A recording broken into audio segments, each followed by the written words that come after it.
চলো আমি তোমাদের সাথে শেয়ার করছি আমার ঝটাপট কচু শাক রেসিপিতে। প্রথমে কড়াইতে তেল, তারপরে শুকনো লঙ্কা, তেজপাতা, তারপর দারচিনি, এইসব দিয়ে ভালো করে নেড়ে নিয়ে তারপর দেখো এখানে মাম্মাম রান্না করার জন্য কেমন করছে কোন দিনে। তারপর মা এখানে জিরে, তারপর পেঁয়াজ, রসুন এগুলোকে দিয়ে ভালো করে ভেজে নিয়েছে।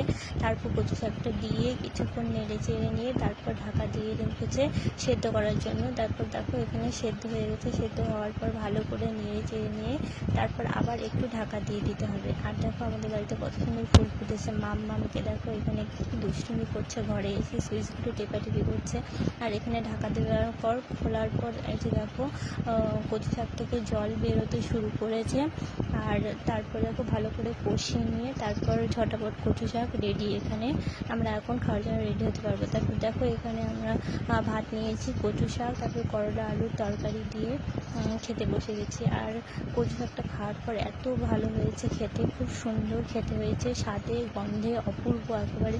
তোমরা চাইলে এভাবে ট্রাই করতে পারো। আর ভিডিওটি ভালো লাগলে লাইক, কমেন্ট, শেয়ার অবশ্যই করো। Thank you.